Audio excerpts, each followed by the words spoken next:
रचनाकार रगेश शेखर एक जीवनी भाग एक उषा और ईश्वर। जब वह वहां आकर खड़ा हुआ था उससे कुछ देर बाद पिता के कोई मित्र उनसे मिलने आए थे और उन्होंने उससे पूछा था पिताजी हैं, और उससे उत्तर ना पाकर उसका ध्यान आकृष्ट करने में भी असफल होकर यह सोचते हुए भीतर चले गए थे कि क्या ऐसे भी बालक हो सकते हैं जिन्हें नए आदमी को देखकर कौतूहल ना हो।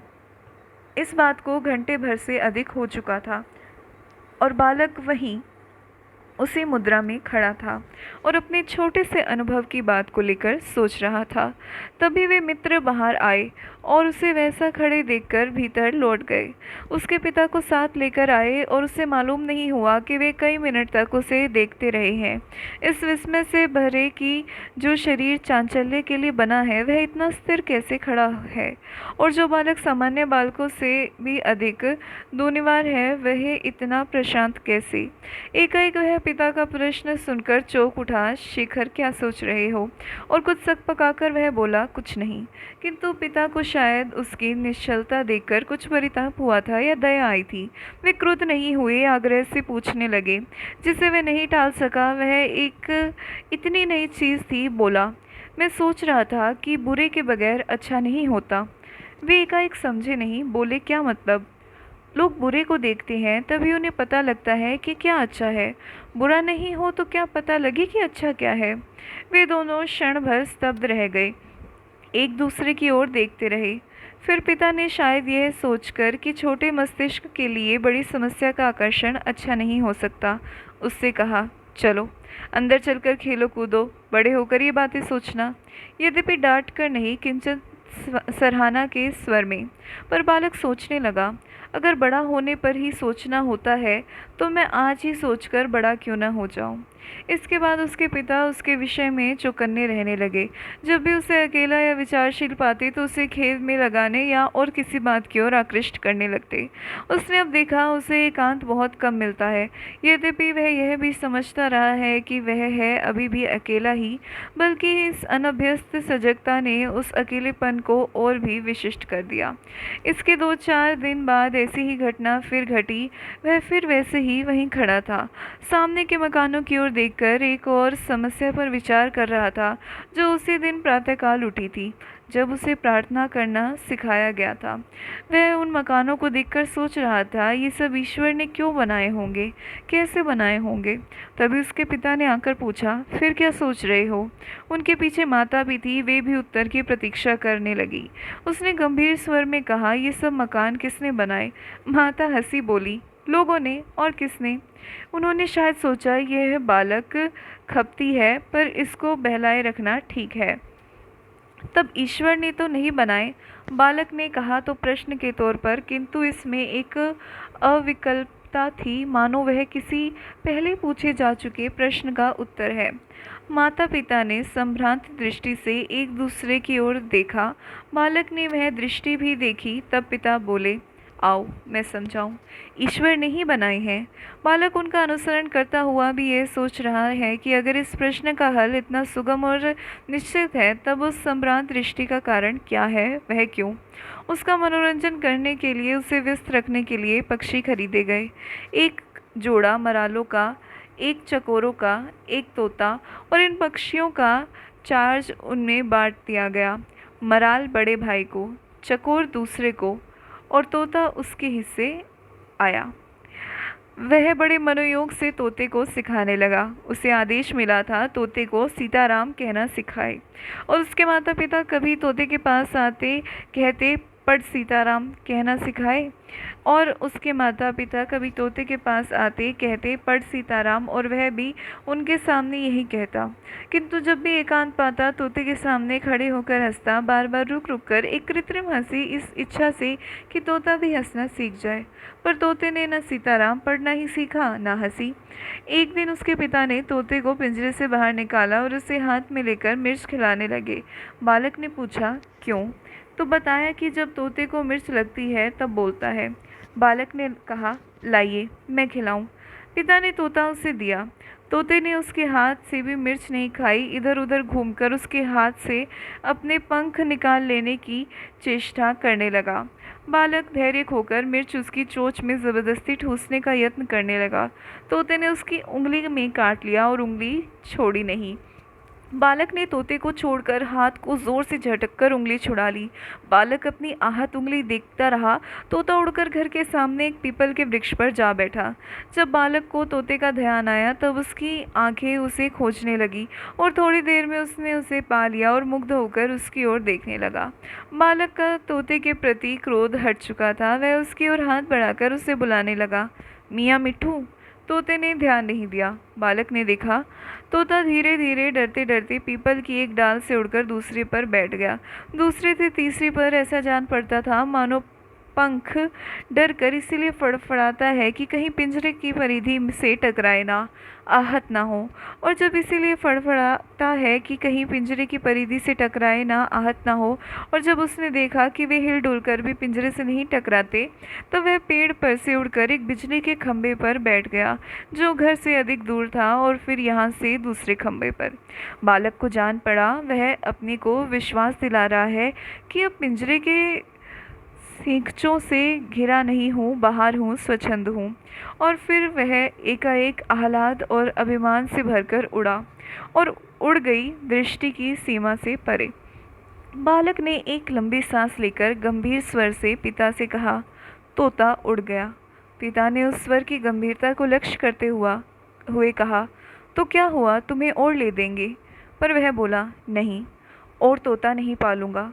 पिता हंसकर बोले, क्यों, उंगली में काट खाया इसलिए? और अनेक पक्षी हैं, कोई पाल लेना, मेरे साथ चलकर चुन लेना। खरीद नहीं, अब कोई पक्षी नहीं पालूंगा। तब कभी कभी उसे विचार आता है इन मरालों और चकोरों को भी भगा दिया जाए, पर शायद यह विचार कि ये पिंजरों में बंद नहीं हैं, उड़कर जा सकते हैं, फिर भी इच्छा से यहीं रहते हैं, उसे रोक देता था। एक बार उसका मंझला भाई बीमार हुआ और बहुत बीमार हुआ। बहुत दिन में ज्वर के कारण वह प्रलाप करने लगता और तब सदा ही कहा करता, मेरे चकोर लाओ, मेरे चकोर, कहाँ है मेरे चकोर? चकोर लाकर उसके पास बिठा दिए जाते। वह उनके ऊपर हाथ रखकर शांत हो जाता, सो भी जाता। वह काफ़ी क्षीण हो गया था। एक दिन उसे ज्वर का ताप इतना अधिक हुआ कि उसका प्रलाप भी बंद हो गया। वह शून्य सा, अर्धमूर्छित सा छत की ओर देखता पड़ा रहा। उसने चकोर नहीं मांगे, पर वे स्वयं आए। उसके माता पिता उसके पास चिंतित खड़े थे। उन्होंने देखा एक चकोर आकर उसका सिरहाने बैठ गया और एक धीरे धीरे चारपाई के चक्कर काटने लगा। उन्होंने ऐसा जान पड़ा उस कमरे के वातावरण में किसी अपूर्व खिंचाव का अनुभव चकोर भी कर रहे हैं और साथ ही अपनी मांग न होने के कारण दुखी हैं। जो चकोर रोगी की चारपाई के चक्कर काट रही थी, उसका गति धीरे धीरे उद्भ्रांत होती जा रही थी। पैर लड़खड़ा से रहे थे और उसका जोड़ा चकोरी जो रोगी के सिरहाने बैठी थी चिंतित से उसे देख रही थी, पर अपने स्थान से हटनी नहीं थी। चकोर थककर रोगी के पैताने बैठ गया। उसकी ग्रीवा मानो निंद्रा में झुक गई। उसका शरीर ढीला पड़ गया। थोड़ी देर बाद सबने देखा उसका शरीर लुढ़ककर एक ओर गिर गया और अकड़ने लगा। उसके थोड़ी देर बाद ही रोगी ने मूर्छना से प्रलाप की अवस्था में आकर कहा, मेरे चकोर। कुछ दिन बाद रोगी अच्छा हो गया, न जाने क्यों। तब तक वह एक चकोर से तुष्ट रहता, दूसरे का उसे ध्यान नहीं हुआ। किंतु जब वह चारपाई से उठा तभी उसने मांगा, दूसरा चकोर कहाँ है? किसी को उसे बताने का साहस नहीं हुआ। थोड़े दिन बाद चकोरी भी चुपचाप वहाँ से हटा दी गई, दे दी गई। उसे कभी कभी याद आ जाता और वह पूछ बैठता, मेरा चकोर। खिन्न भी हो जाता, किंतु वह धीरे धीरे उन्हें भूल गया और उनके विषय में सत्य को भी जान गया। शेखर के पास इसका कोई संतोषजनक हल नहीं है और वह इसके बारे में कोई राय नहीं बना सका है। वह इतना ही जानता है, उसने कुछ सीखा और बड़ी गहरी स्वीकृति से सीखा। क्या सीखा यह वह नहीं बता सकता। शायद विश्वास, शायद निष्ठा, शायद पता नहीं क्या। मरालों का क्या हुआ उसे याद नहीं। शायद वे दे दिए गए क्योंकि वे उन चकोरों का स्मारक थे। वे पक्षी शेखर के जीवन से निकल गए। उसके बाद घर में और पक्षी नहीं लाए गए। किंतु क्या शेखर के मन से वे निकल गए? शेखर ने देखा उसके संसार के अलावा एक और संसार है जिसमें पक्षी रहते हैं। जिसमें स्वच्छंदता है, जिसमें विश्वास है, जिसमें स्नेह है, जिसमें सोचने की या खेलने की अबाध स्वतंत्रता है, जिसका एकमात्र नियम है नहीं हो जो कि तुम हो। और यह संसार उसके लिए एक स्वर्ग, एक अत्यंत वांछित स्वप्न हो गया। उसकी कुल यंत्रणाओं से उन्मुक्ति का द्वार, उसके अकेलेपन में उसका सहारा। इससे क्या कि उसकी सभी धारणाएं झूठी थी, इससे क्या कि उस दूसरे संसार में वे सब कठोरताएं, वे सब उत्पीड़न, वे सब असत्य विद्यमान थे जिनके कारण उसका मन पहले संसार से परे भागता था। इससे क्या कि जो वस्तुएं पहले संसार में स्वप्न मात्र थी, वे इस दूसरे संसार में स्वप्न का भी अस्तित्व नहीं रखती थी ही नहीं। उसे एक सहारा चाहिए था, और वह उसे इस काल्पनिक संसार से मिला। इसलिए यह कल्पना सच्ची है, सात्विक है। इसलिए वह संसार है और रहेगा। एक दिन वह संध्या समय एक बाग में गया। उस समय मानो पक्षियों से भर रहा था। वे सब अनियंत्रित वाणियों से अपने प्राणों का आह्लाद कर रहे थे। कितना मधुर आह्लाद! बालक ने पूछा, क्या यह जंगल है? क्योंकि उसने सुना था पक्षियों का घर जंगल है। उत्तर मिला, नहीं, यह बाग है। जंगल क्या होते हैं? वे भी ऐसे ही होते हैं, बहुत बड़े बड़े बाग से, पर जैसे इसमें पेड़ और फूल सजाकर लगाए हैं ऐसे नहीं होते, अपने आप उल्टे सीधे लगते हैं। बालक ने सोचा, कितना उन्मुक्त होगा वह स्थान, जहाँ सब कुछ तो स्वतंत्र होगा ही। ये पौधे भी स्वच्छंदता से उग फूल फल सकेंगे। और तब उसकी कल्पना के स्वर्ग को एक मूर्त आकार भी मिला और एक नाम भी मिला, जंगल। और आज तक वन उसके लिए वह है जो नगर कभी नहीं हुए ना होंगे। आज उसका वह पहला स्वप्न उस उच्च शिखर से उतर आया, और जंगल अब स्वर्ग नहीं रहे, किंतु उस वन प्रेम को पुष्ट करने वाली भी बहुत सी बातें हुई हैं। और आज भी वह इस पिंजरे में बंद होकर वनों का ध्यान करता है, जहाँ उस तोते की तरह वह भी पंख नहीं फड़फड़ाता कि पिंजरे से चोट न लगे, क्योंकि वह भी अनुभव से सीख चुका है कि चोट लगती है। पर क्या उसकी आत्मा भी बद्ध है? क्या उसकी भी चोट लग सकती है? क्या वह भी पंख नहीं फड़फड़ा सकती? वह आत्मा विचरती है अपने वनों में, जहाँ उसका स्वर्ग है आबाद। किंतु वह सब उसके शिक्षण, स्वतः प्राप्त शिक्षण का एक पहलू ही था। उसकी शिक्षा उससे कहीं विस्तृत क्षेत्र में हो रही थी। यूँ कहा जा सकता है कि यह उसकी शिक्षा का मूल था, वह अंश था जो कि भूमि के नीचे अदृश्य रहता है। उसने इसने उसके चरित्र को स्थायित्व दिया था, किंतु उस चरित्र को बनाने वाली शिक्षा, उसकी शिक्षा का वह अंश जो भूमि के ऊपर दृश्य होकर काम करता है, वह और था। पहली शिक्षा उसे दायित्व देती थी, तो यह उसे गति देती है। पहले ने उसमें गौरव जगाया, तो दूसरे ने प्रवाह की दिशा इंगित की। उसने खेल के साथियों में एक लड़की भी थी, जिसका नाम कोई नहीं जानता था। सब उसे फूला कहकर संबोधन करते थे। वह उसके पड़ोस में रहने वाली एक विधवा की लड़की थी। फूला उसके सब खेलों में शामिल होती थी, और खेल ही खेल में वे दोनों एक दूसरे के घर में भी प्रवेश कर जाते थे। उसमें बालकोचित पूर्ण स्वच्छंदता थी, किंतु एक दिन उसे घर से आज्ञा मिली कि वह यदि पड़ोस वाले घर में चला भी जाए तो वहाँ कुछ खाए पिए नहीं, कुछ भी ग्रहण न करे, क्योंकि वे छोटी जात के हैं। उसने पूछा, अभी उद्दत्तता से नहीं, केवल जिज्ञासावश, कि क्या और लोग भी उनके साथ नहीं खाते? तो उत्तर मिला, नहीं, अच्छी जात का कोई नहीं खाता। तो फिर उनके साथ खेलते क्यों हैं, बोलते क्यों हैं? तो उत्तर नहीं मिला। उसने फिर पूछा, तो उत्तर मिला, सर मत खाओ, तुम्हें जो कहा जाए मान लिया करो, बहुत बातें मत बनाया करो। बालक चला गया। उस दिन से वह खेल में कुछ अलग सा रहने लगा, विशेषतः जब फूला उपस्थित होती थी।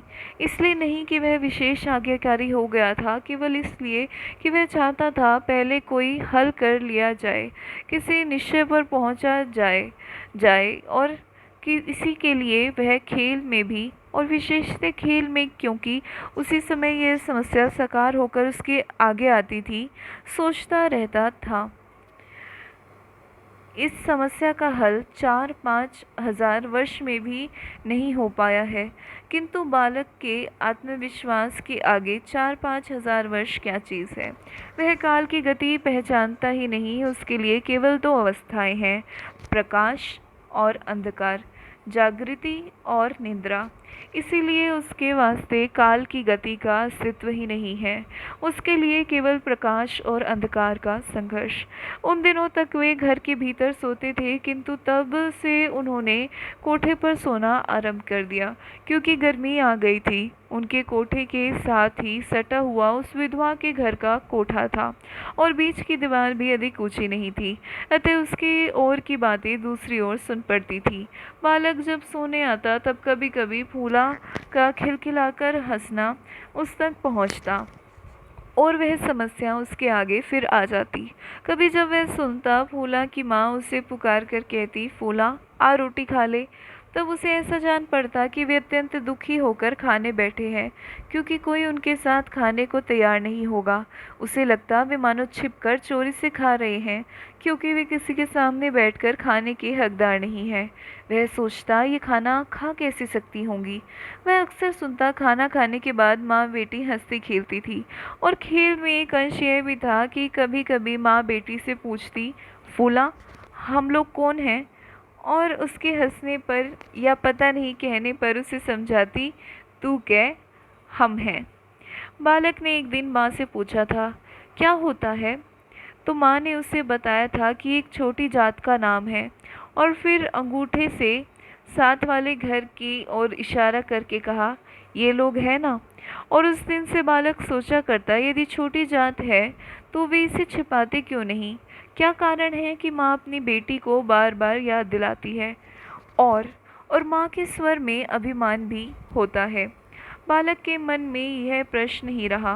वह दूर बैठे उस विधवा की पूजा तक करने लग गया, जो इस बात का अभिमान कर सकती है। फूला भी उसके लिए एक पद दलित देवी सी हो गई, किंतु उसका उन्हें घर जाना नहीं हुआ। वह नित्य रात को उनकी हंसी सुनकर सोचता, मैं भी इनके खेल में शामिल हो सकूं, किंतु दिन में वह उस घर के बाहर ही रुक जाता और लौट आता, न जाने क्यों। आज वह समझता है उस भाव को, आज वह उस भयंकर यंत्रणा का भी कुछ अनुमान कर सकता है, जिसे भोग चुकने के बाद ही उस विधवा माँ ने एक सुरक्षात्मक अस्त्र की तरह यह अधिमान प्राणों में भरा होगा। वह यह भी समझ सकता है कि इस दृप्त अवमानना के भाव से वह फूला को भी यह अभिमान करना सिखाती होगी। आज जब वह जानता है कि इस प्रकार यह समस्या दूर नहीं हो सकती, यह अभिमान अनुचित है, किंतु यह जानकर भी उसकी विवशता से सहानुभूति और संवेदना का अनुभव करता है। आज वह समझता है कि कैसे यहूदी लोग संसार की सबसे अपमानित और परपीड़ित जाति होकर उसी अपमान और प्रपीड़न से अपनी जीवन शक्ति पाते हैं, अवज्ञा से भरकर झुकते हैं और नष्ट नहीं होते, किंतु आज जो फल वह ज्ञान के वृक्ष से तोड़ रहा है, उसका विष बीज वही बोया गया था उसी दिन। उसके बहुत दिन बाद की, 20 वर्ष बाद की एक बात मुझे याद आया करती है। उन दिनों जब मैं भागा फिरता था आत्मरक्षा के लिए, एक दिन ज्येष्ठ की कड़ाके की धूप में मैं और एक और व्यक्ति 20 मील चलकर आए थे। प्यास बहुत लगी थी, पानी कहीं दिख नहीं पड़ता था। हम सड़क पर चुपचाप चले जा रहे थे। एकाएक हमें सामने से आता हुआ एक व्यक्ति दिखाई दिया। मैंने उससे पूछा, क्यों भाई, यहाँ कहीं पानी मिलेगा? यहाँ पास तो नहीं, वह उधर नदी है, वहाँ होगा। कितनी दूर? यहीं कोई 3-1 मील। मुझे एक विचार आया, मैंने पूछा, तुम कहाँ रहते हो? उसने एक और इशारा करके कहा, वहाँ पास ही मेरा घर है, उस झुरमुट के पीछे। तो वहाँ तो पानी होगा? नहीं जी। घर में पानी नहीं होगा तो तुम्हारा काम कैसे चलता है? वह चुप। मैंने फिर कहा, चलो पानी पिला दो ना, बहुत प्यासे हैं। वह फिर चुप। मैंने कहा, तुम नहीं आते तो न सही, हम वही मांग लेंगे, वहाँ कोई है? वह फिर भी चुप, किंतु थोड़ी देर बाद बोला, बापूजी आप कौन जात के हैं? हम जात पात तो मानते नहीं, पर वैसे अगर तुम्हें कोई डर है तो हैं हम ब्राह्मण ही, तुम्हारे बर्तन भ्रष्ट नहीं होंगे। नहीं, यह बात नहीं है, कहकर वह चुप रहा। फिर बोला, आप आगे ही जाकर पी लीजिएगा। हमें कुछ आशा हुई थी, मिट्टी में मिल गई। मैंने कहा, आखिर तुम क्यों नहीं पिलाते? तब उसने विवश होकर उत्तर दिया, बाबूजी, हम छोटी जात के हैं। मैं एकाएक हंस पड़ा। बस यही बात थी? हम जात नहीं मानते, तुम हमारे बराबर हो। नहीं बाबूजी, ऐसा नहीं हो सकता। अच्छा, तुम नहीं पिलाओगे तो हम खुद पी लेंगे। बताओ, रास्ता किधर से है? नहीं बाबूजी, ये है। मेरे साथी को कुछ क्रोध आ गया, शायद वह प्यास बहुत अधिक थी। वह बोला, कैसा आदमी है, दिन भर तो मैला ढोता होगा, अब इतनी अकड़ कि पानी नहीं पिलाएगा। मैं उसे रोकने को ही था कि वह व्यक्ति एकाएक तनक कर बोला, बाबूजी, आप हमें चाहे जो चाहे समझे, हमारे काम को बुरा मत कहें, हम ईमान का पैसा खाते हैं। मैंने सोचा, एक साथ ही इतनी दीन विनय और इतना अभिमान, और मैंने सोचा कि यह उचित ही है। हमें पानी नहीं ही मिला, हम आगे चल पड़े, पर यदि सर्वत्र ऐसा ही होता तो भी कुछ बात थी। मैं जानता हूँ कि यह नहीं है, कई जगह ऐसी अवज्ञा, यह आत्माभिमान नहीं है, वहाँ है केवल दैन्य संपूर्ण दासत्व। वहाँ माता पिता अपने बच्चों को बोध कराते हैं, अवज्ञा के लिए नहीं, स्वीकृति के लिए झुकाना सिखाते हैं। अभिमान से नहीं, दासत्व भाव से आत्माएं इस संबंध में इस तरह जकड़ गई हैं कि वे स्वयं नहीं जानते वे किस श्रृंखला में बंधे हैं, और स्वयं उसकी कड़ियाँ पक्की करने में सहायक होते हैं। वह अभिमान भरी अवज्ञा इस समस्या का सर्वोत्तम हल नहीं थी, किंतु एक हल अवश्य है, निश्चित और स्वाभाविक भी। एक और पाठ। उनके घर में कोई रसोइया नहीं था, यद्यपि एक की खोज बहुत दिनों से हो रही थी। एक दिन एक आदमी आया और पूछने लगा कि रसोइया तो दरकार नहीं है। पूछताछ के बाद उसे नौकर रख लिया गया।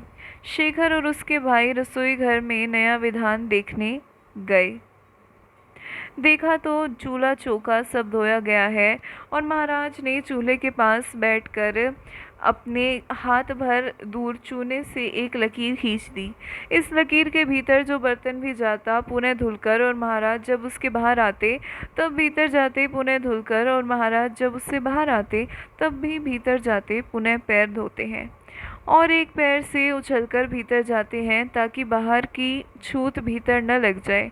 और महाराज थोड़ी थोड़ी देर बाद बालकों से कहते, इधर मत आना, इधर मत आना। बालक देखभाल कर चले गए।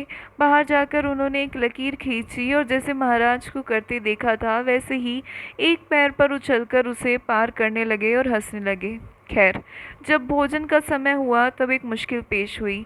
अगर परोसने के लिए महाराज आते हैं तब उन्हें मिनट में 10 बार पैर धोने पड़ेंगे, और मिनट भर तो पैर धोते ही लग जाता। तब रोटियां बेलेगा कौन, चुपड़ेगा कौन, खिलाएगा कौन? निश्चय हुआ कि महाराज बाहर न आवे, एक भाई ही परोसे और खिलाए। पर जो पात्र वह बाहर आ जाए वह फिर भीतर तो जा नहीं सकता। जब 5-7 पात्र इस प्रकार भ्रष्ट हो गए तब बालक को शरारत सूझी। उसने अपने हाथ का पात्र लकीर के पार रख दिया। है, यह क्या किया? सारी रसोई भ्रष्ट कर दी, कहकर महाराज उछल पड़े। बालक हंस पड़ा। शिकायत हुई, फिर फैसला हुआ कि महाराज सबको खिलाकर अपनी रसोई फिर करेंगे। जब सब खा पी चुके तब फिर चौका हुआ। महाराज नहाए और अपने लिए खाना पकाने लगे। बालक फिर गया, एक बर्तन उठाकर उसने लकीर के बाहर ही रख दिया और उसे भीतर धकेलता हुआ बोला, महाराज थोड़ा नमक मिर्च इसमें रख लेना देना। फिर शिकायत हुई, बालक से पूछा गया तो बोला, मैं चौके के भीतर बर्तन नहीं रखा, बाहर ही रखकर धकेल दिया। चौका कैसे झूठा हुआ? महाराज ने निश्चय किया तीसरी बार खाना पकेगा। तब 2 बज चुके थे। माँ ने कहा 3 बजे चाय तैयार होनी चाहिए, और चाय के साथ इत्यादि। महाराज ने एक लंबी सांस ली। शाम को महाराज ने पहले अपने लिए खाना पकाया। जब खा चुके तब पिता से बोले, बाबू साहब हमसे यह नौकरी नहीं निभेगी, और चले गए। सब लोगों ने भी मुक्ति की एक लंबी सांस ली। महाराज चले गए। लाहे या सोना भी एक चोट से नहीं बनता, उस पर कई चोटें लगती हैं, चोट पर चोट, चोट पर चोट। वैसे ही शिक्षण है, 1 या 2 चोट में नहीं हो जाता, असंख्य चोटें खोती हैं, किंतु उनमें इतना विभेद नहीं होता। वह एक ही चोट की पुनरावृत्ति मात्र होती है। केवल कभी जब धातु का आकार टेढ़ा हो जाता है तब उसे आड़ी तिरछी चोट भी दे दी जाती है। बस सारा निर्माण, सारा शिक्षण इन्हीं 2-3 प्रकार की चोटों का बना होता है। उस उनकी असंख्य आवृत्ति में और उन्हीं 2-3 प्रकार की चोटों को देखकर सारी क्रिया का अनुमान हो सकता है। एक तीसरा पाठ भी है। गोमती में बाढ़ आई हुई थी, बहुत बाढ़। शेखर अपने पिता के साथ घूमने निकला है। ये घूमने यानी एक छोटी सी नाव में बैठकर उसे बांसों से निकलवाकर इधर उधर फिरने, क्योंकि सड़कों पर 2-2 हाथ पानी आया हुआ है। रास्ते बंद हैं या अगर खुले हैं तो सिर्फ नावों के लिए। नाव बड़ी बड़ी सड़कों पर हो आई है। वहाँ पर तो ऐसी रौनक लगी रही है मानो वेनिस का एक छोटा सा संस्करण भारत में आ गया हो, क्योंकि नावों में व्यापारी लोग अनेक प्रकार के खाद्य, अनाज, शाक, तरकारी, फल इत्यादि बेचते फिर रहे हैं, क्योंकि कोई कोई पुस्तक और अखबार की फेरी दे रहा है। बाढ़ के फोटो और हाँ, खिलौने तक बिक रहे हैं। नावें घरों के दरवाज़ों पर ऐसी जा लगती हैं मानो घाट पर लगी हों, और व्यापारी लोग अपने माल का दाम पुकारते हैं। पर वह था बड़ी बड़ी सड़कों पर जिन्हें वे पार कर आए हैं। अब वे जा रहे हैं शहर के निर्धन अंश में देखने के लिए। यह अंश बाकी नगर से नीचा है, होना ही था, इसलिए उसमें अधिक पानी भरा हुआ है और नाव मज़े से चलती है। मज़े में वह मज़ा, इधर की गलियां बिल्कुल सुनसान हैं और दुर्गंधमयी और अधिकांश घरों पर मातम सा छाया हुआ है। यदि उसके मौन को कोई भंग करता है तो किसी बच्चे के रोने का स्वर ही। वह अपने पिता से पूछता है, वे बेचने वाले इधर क्यों नहीं आते? इधर क्या करने आएंगे? यहाँ कुछ बिक्री नहीं होती? क्यों? ये गरीब लोग हैं, खरीद नहीं सकते। बालक दया भाव से भरकर उन बेचारे बच्चों की बात सोचता है जिनके माता पिता गरीब लोग हैं और उनके लिए खिलौने नहीं खरीद सकते और न फल। बालक पूछता है, इनके बच्चे खेलते कहाँ होंगे? नहीं खेलते। क्यों? क्या उत्तर दे कि शरीर में इतनी शक्ति ही नहीं कि खेल सके। ये वे हैं जो खेलते नहीं, जो स्वर्ग खिलौने हैं जिनसे विधि खेलती है। इन्हें स्मृतियाँ कहना स्मृति के अर्थ को कुछ खींचना ही है, क्योंकि ये सब मुझे ठीक इस रूप में याद नहीं, बल्कि इनके तथ्य याद ही नहीं। जब मैं भूत की ओर देखता हूँ तब वे चित्रों के रूप में मेरे सामने नहीं आते, मुझे याद आते हैं केवल वे भाव जो मैंने अनुभव किए हैं। यह विशेष मनस्थिति जिसे लेकर मैं किसी दृश्य में कभी भागी हुआ था, और ये जो चित्र मैं खींचता हूँ ये उन्हीं मनस्थितियों को लेकर उन पर निर्मित हुए छायापट मात्र हैं। यदि स्मृतियाँ हैं तो मन को स्वतंत्र स्मृतियाँ हैं, वैसी स्मृतियाँ नहीं जिनकी मूल छाप बिठाने के लिए आंखें साधन हुई होती हैं। किंतु शिक्षा क्या है? चित्रों का अनुक्रम नहीं, वे भावों का अनुक्रम है। उन भावों का जो उत्तरोत्तर उन्नति पाते जाते हैं, अधिक विस्तीर्ण और गहन होते जाते हैं, और जिनके ऊपर ही चित्रों का आशय होता है। वे चित्र एक तरह से भावों की समाधियाँ मात्र हैं, और जीवन ऐसी समाधियों का विस्तीर्ण क्षेत्र, स्थिरता और सामर्थ्य। उसकी शिक्षा में ये दोनों कहाँ से आई यह तो दिखता है, किंतु वह पाता है कि उसमें एक और भी गुण है, एक गति, एक प्रेरणा, एक सशक्त आकर्षण। वह कहाँ से आया? वह समझता है वह कुछ है, विकास गति का एक बुलबुला है, क्षणभंगुर है, फिर भी कुछ स्वतंत्र, कुछ गतिमान, कुछ प्रेरक, कुछ उत्कर्षपूर्ण, कुछ अमर है। क्या? यह एक विचित्र बात है कि जो घटनाएं या विचार जीवन का पथ निर्देश करती हैं, उसे किसी एक दिशा की ओर प्रेरित करने, उसके भविष्यत मार्ग का अमिट निर्णय कर देते हैं। वे घटनाएं या विचार स्वयं अत्यंत उलझे हुए और अस्पष्ट होते हैं। उनकी मूल प्रेरणा का, उनके निर्देश करने वाली शक्ति का कोई पता नहीं लगता। इसी तरह मैं जब विचार करता हूँ कि मैंने यह निरंतर ऊर्ध्वमुखी प्रेरणा कहाँ से पाई है, कि वह क्या है जो सदा मेरी जीवन गति को निर्दिष्ट करता रहा, उसका उत्कर्षण करता रहा, किसी ऐसे शिखर की ओर जो पाया नहीं जा सकता, जो कल्पना में दिखता नहीं, उच्चतम बादलों के ऊपर कहीं छिपा रहता है, तो उत्तर स्पष्ट नहीं मिलता। दिखते हैं अनेक असंबद्ध चित्र। पिछले कुछ एक घटनाओं ने शेखर को कुछ विचलित कर दिया था। उसके जो कुछ एक स्थिर विश्वास थे, उसकी जो निष्ठाएं थी, वे टूट सी गई थी। उसे अब सब और सब कुछ मिथ्या सा लगने लगा था।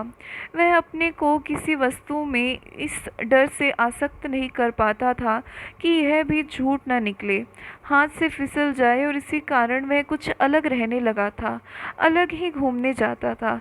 इस समय के जितने भी चित्र उसे याद आते हैं, उनकी मुख्य उल्लेखनीय बात है उनकी शांति। संभवतः इन दिनों वह शांति की उतनी उग्र खोज में था कि जहाँ वह प्राप्त हुई, चाहे क्षण भर के लिए, वही स्थल उसकी स्मृति में बैठ गया। इसलिए उस समय की स्मृतियाँ बड़ी सुखद हैं।